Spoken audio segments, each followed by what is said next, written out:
What's up, Juventini? Are Juve and Manchester United about to work together on a move and scratch each other's back? Dusan Vlahovic at the forefront. We'll go through that. David Hancko, we have Juve's official bid details. We'll take a look at that. Then NextGen project, 7 months. We've got big sales out of that, but at what cost? Is the project depleted? We'll look at where it stands and if it's done yet with a new list of names that could be next up as far as outgoing moves. Then you've got news out of training with a newcomer impressing Cambiaso's return date and the projected lineup ahead of the match against Como. We're going to look at all this together right now. I'm Berto, this is the AJC, your channel dedicated to Juventus. It's February 5th. Let's rock with the news. We kick things off first with two birthday shoutouts. One going to the one and only Cristiano Ronaldo and the other to El Apache Carlos Tevez. All right, now I just have a fun little question for all of you. Whose time between those two players did you enjoy the most while at Juventus? Obviously, Ronaldo winning a few trophies with Juventus and scoring a ton of goals, having one of the best ever play at your club. Great, but Carlos part of one of the best Juve squads arguably ever. That almost took us back to European glory. So whose time did you enjoy more? Can't wait to hear the answers. Now we get to the news. Manchester United and Juve present themselves with a situation to scratch each other's back and work something out. There are reports today out of England that Manchester United is one of the clubs monitoring and interested in Dusan Vlahovic. When it goes to the other side, Juve has recently shown interest and been monitoring Rasmus Højlund, as well as the long reported interest in Xerxes. So could something potentially go down? Well, you can't rule this out. The big if is if the interest from Manchester United is legit, because this would actually present a great opportunity for both teams to clean things up in-house, and a lot easier than looking for those outright sales. So this could help both teams on the books and both teams on the pitch for what they're trying to do. All eyes on this one. When it comes to David Hancko, we get the reports that Juve's got their official bid ready that they're going to put forth early in June to try and finish up this deal for the Club World Cup. And that is a deal of 23 million euros plus bonuses, and reported the player already has a 5-year contract with Juve at 2.5 million a year salary. I immediately do not believe that Feyenoord, that has this player wrapped up and contracted until 2028, will accept a bid of 23 million euros plus bonuses for his purchase. I just simply don't buy it. But nonetheless, this is the latest report. Let's see what goes down.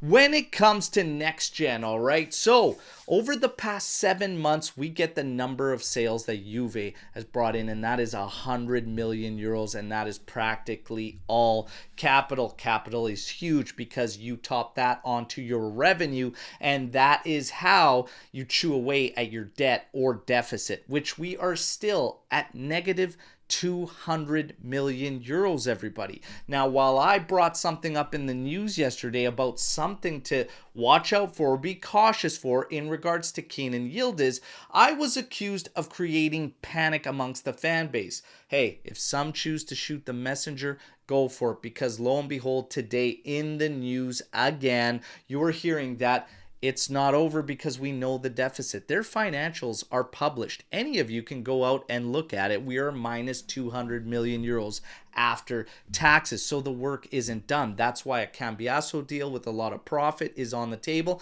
And that's why Yildiz would be a big one as well. And guess what? He is on the list of players that could potentially be next, as more profits could come from Yildiz, Imbangula, Savona, and Ruhi. So we wait and see how hard they're gonna push and to get this number down to what they deem acceptable. Or are they gonna say no because of the sporting side? None of us know. But if a couple of these moves offer them a clean slate and to get the numbers where they are, how confident are you that they won't take it? That's my question to all of you. Honest question. On a scale of 1 to 10, if a strong offer, like let's say 65 million, that is pure capital for Yildiz, comes in the summer, how confident are you that Juve says no? I can't wait to hear the answers. Now, the big thing around NextGen, though, that we're all going to have eyes on is Tognozzi. Tognozzi was the gentleman who was responsible for finding the gems, all the gems that we sold on, like Hoyson, like Barnechea, like Illing Jr., like Sule, Yildiz as well. So now we have eyes on NextGen to see how we fill that void, because it was kind of like a bad timing situation. He found a ton of great talent, but when you're in deficit and you're looking for positives on the books to tack onto your revenue, these guys were always going to be prime candidates for sales, especially when you had a roster of older guys or guys on final contract year that just don't have value there.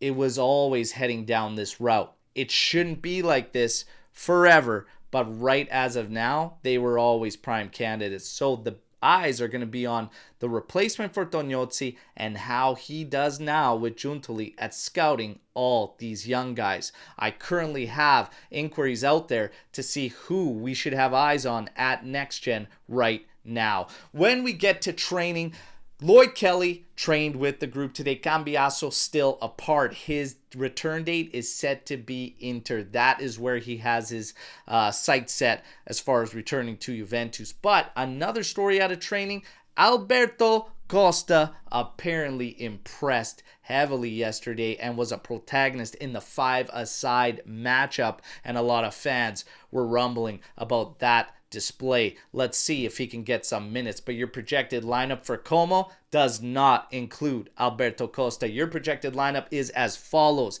Di Gregorio, McKennie, Gatti, Vega, Savona, Locatelli, Thuram, Yildiz on the wing, Colt Miners in the 10, and Nico Gonzalez at left wing, and Kolo Muani with his third consecutive start while available. That is your projected lineup. You know what I'm going to say? Colt Miners at the 10. No, Mota. Don't do it again. But you know the drill. Like the video, subscribe to the channel, join our AJC Army, and let me know what you think about that and all the news you just heard. Of course, I'm back tomorrow with another edition. As always, until then, fino alla fine, forza Juventus. Ciao tutti.